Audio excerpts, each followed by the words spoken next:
Praise the Lord. रोज़ की चंगाई की रोटी में आपका स्वागत है। हम पार्ट 2 में चलेंगे और हम बात करेंगे परमेश्वर क्या कहता है चंगाई के विषय में। यदि आप अपने शरीर में चंगाई को ढूंढ रहे हैं, यदि आप बीमार हैं या किसी बीमारी से स्ट्रगल कर रहे हैं, तो आपको ज़रूर सुनना चाहिए।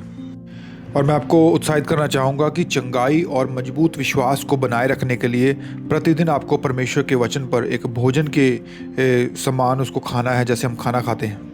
और देखिए, परमेश्वर के पास एक बहुत ही उत्तम योजना है हमारे शरीर के लिए, और विश्वासी की जिम्मेदारी है कि अपने शरीर का ध्यान रखना, और वो जिम्मेदार है परमेश्वर से उस चंगाई की सामर्थ को खींचने के लिए। और एक विश्वासी होने के नाते यदि आपने यीशु मसीह को अपने जीवन में ग्रहण किया है, तो आपको इस बात को याद रखना होगा कि परमेश्वर ने आपको एक अधिकार दिया है।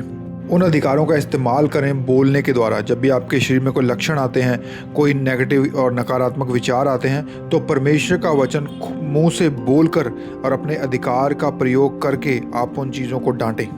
यदि आप मरकुस अध्याय 4 उसकी 24 आयत पढ़ेंगे, उसमें यीशु मसीह ने कहा था कि सावधान रहो कि तुम क्या सुनते हो, कि सावधान रहो कि तुम क्या सुन रहे हो, क्योंकि जो आप सुनते हैं वो इस बात पर जोर देते हैं कि आपके हृदय पर और आपके विश्वास पर उन चीज़ों का प्रभाव पड़ता है जो चीज़ें आप सुनते हैं। तो इसलिए आपको ध्यान रखना है, क्योंकि कुछ लोग कहते हैं कि बीमारी परमेश्वर की ओर से है। यदि आप ऐसी चीज़ों को सुनेंगे तो आपका विश्वास कमज़ोर होगा और आपके ऊपर बीमारी आ सकती है, क्योंकि जो चीज़ें परमेश्वर की ओर से नहीं है, यदि आप उन पर मनन करेंगे तो आप उसका शिकार हो सकते हैं। और सही सुनना इसलिए ज़रूरी है क्योंकि जब आप चीज़ें सुनते हैं, वही बातें आप अपने अंदर अपने आप से करनी शुरू कर देते हैं। यदि आप सुनेंगे कि नहीं, बीमारी परमेश्वर डालता है, तो आपके अंदर विश्वास नहीं आएगा। आप अपने अंदर बात करना शुरू कर देंगे कि कोई बात नहीं, ये तो परमेश्वर की ओर से ही है। तब आप उससे लड़ेंगे नहीं। यदि आप अपने चाहते हैं कि आप अपने विश्वास की रक्षा करें और अपनी सेहत की रक्षा करें, तो आपको ध्यान रखना होगा कि आप क्या सुन रहे हैं। आपको अपनी सुनने की चीज़ों की भी रक्षा करनी होगी, क्योंकि ध्यान दीजिए, आपका सही सुनना आपके विश्वास के लिए, आपकी आत्मा के लिए और आपके शरीर की सुरक्षा के लिए बहुत ही ज़रूरी है।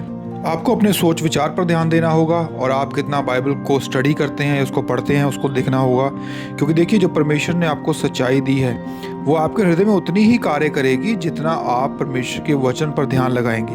आपको उतनी ही सामर्थ्य और उतना ही ज्ञान परमेश्वर की ओर से वापस आपके पास आएगा जितना आप समय परमेश्वर के वचन की ओर लगाते हैं। और ख़ास करके जब आप चंगाई को ढूंढ रहे हैं, तो आपको बाइबल के वचनों में चंगाई को देखना होगा। आपको पढ़ना होगा कि परमेश्वर का वचन चंगाई के विषय में क्या कहता है। और हमेशा याद रखिए, जो परमेश्वर की सच्चाई है वो सबसे ऊपर है। हो सकता है डॉक्टर ने आपको कुछ कहा हो। डॉक्टर ने मुझे भी कहा था कि मेरे पेट में अल्सर है, मेरे पेट में गड़बड़ थी बहुत बड़ी। लेकिन याद रखिए, परमेश्वर की सच्चाई डॉक्टरों की सच्चाई को बदल सकती है, और आपको ध्यान रखना होगा कि वो बदलेंगी।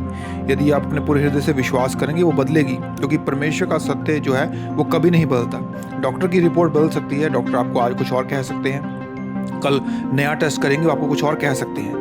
मैं नहीं कहता डॉक्टर बुरे होते हैं, डॉक्टर के पास जाना चाहिए यदि हमें ज़रूरत है, लेकिन परमेश्वर की सच्चाई को हमेशा सबसे ऊपर, सबसे टॉप पे रखिए, क्योंकि ध्यान दीजिए कि परमेश्वर का सत्य हर एक तथ्य को, हर एक चीज़ को बदलने की ताकत रखता है। और मैं फिर कहूँगा, अपनी सोच को बदलें। जब आप परमेश्वर का वचन पढ़ें, तो परमेश्वर के वचन को अपनी सोच को बदलने दें, क्योंकि देखिए, जब आप गलत सोच विचार करेंगे तो जो परमेश्वर का फ्लो है, परमेश्वर की जो ताकत है, उसमें रुकावट आती है। और याद रखिए, परमेश्वर हमेशा सही सोचों के द्वारा, पॉजिटिव थिंकिंग के द्वारा, सकारात्मक सोच के द्वारा काम करता है, नेगेटिव के द्वारा नहीं। क्योंकि यदि आप हो सकता है अपने शरीर के लिए चंगाई ढूंढ रहे हैं, और आपके आसपास के जो लोग हैं, हो सकता है उनमें से कोई भी चंगाई पर विश्वास नहीं करता, या जब भी वो आपके पास आते हैं वो आपको डिस्करेज कर देते हैं कि ऐसा नहीं हो सकता, तो ऐसी सोच के साथ आपको चंगाई पाना बहुत ही मुश्किल होगा।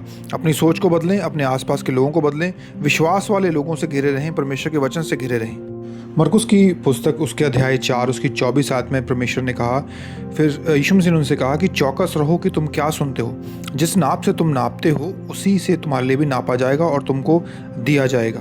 देखिए, परमेश्वर की सामर्थ और परमेश्वर का ज्ञान आपके जीवन में कितना फ्लो करेगा, इस बात पर निर्भर करता है कि आप कितना ध्यान परमेश्वर के वचन की ओर देते हैं। इसलिए प्रभु यीशु ने कहा था कि ध्यान दो कि तुम क्या सुनते हो।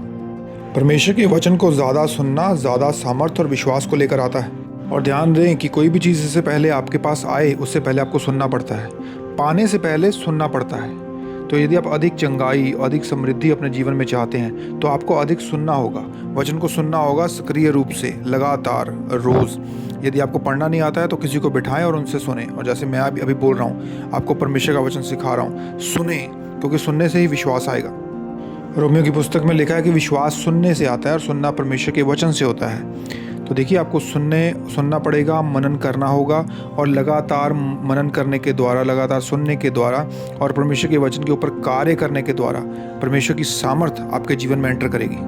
और देखिए, बीमारी के लक्षणों के आने का इंतज़ार मत करें, रोज़ परमेश्वर के वचन को बोलें। वे इंतज़ार ना करें कि जब लक्षण आएंगे तब मैं परमेश्वर के वचन को अपने मुंह से बोलना शुरू करूँगा। जी नहीं, ऐसा मत करें। जब आप लगातार बोलते रहते हैं, जब आपका शरीर चंगा भी है, तब भी आप परमेश्वर के वचन को कार्य पे लगाते हैं और वो आपके शरीर में कार्य करता रहता है। और हम अकेले नहीं हैं, हमें सहायता के लिए पवित्र आत्मा भी दिया गया है और वो विश्वासियों की मदद करता है चंगाई पाने के लिए, उनका मार्गदर्शन करता है। पवित्र आत्मा हमें दिखाता है कि किन कारणों से हम बीमारियों से चंगे नहीं हो पा रहे हैं या हम चंगाई क्यों नहीं पा रहे हैं। वो हमें दिखाता है कि कहाँ हमारी सोच को सही करने की ज़रूरत है, या हमने किसी को माफ़ नहीं किया है, हमारे हृदय में कड़वाहट है। ये सब चीज़ें परमेश्वर के बहाव को रोक देती हैं। जैसे एक पाइप में कचरा फंस जाता है तो पानी नहीं आता, उसी प्रकार ये चीज़ें हमारे शरीर में परमेश्वर की सामर्थ्य को आने के लिए रोक देती हैं। और देखिए, परमेश्वर ने अपनी शक्ति और अपना काम पहले ही कर दिया है और हमें सब कुछ दे दिया है। उसमें रुकावट सिर्फ हमारे खुद के कामों की वजह से, हमारे विचारों की वजह से और हमारे व्यवहार की वजह से आती है। नीति वचन अध्याय 4 और उसकी 20, 21, 22 में लिखा है कि मेरे पुत्र मेरे वचनों पर ध्यान दे। तो जब आप उसके वचनों पर ध्यान देंगे तो परमेश्वर कहता है कि वो तुम्हारे जीवित रहने का और तुम्हारे सारे शरीर के चंगे रहने का कारण होगा। तो देखिए, परमेश्वर के जो शब्द हैं वो जीवन है, स्वास्थ्य है और हमारी सारी देह के लिए औषधि है।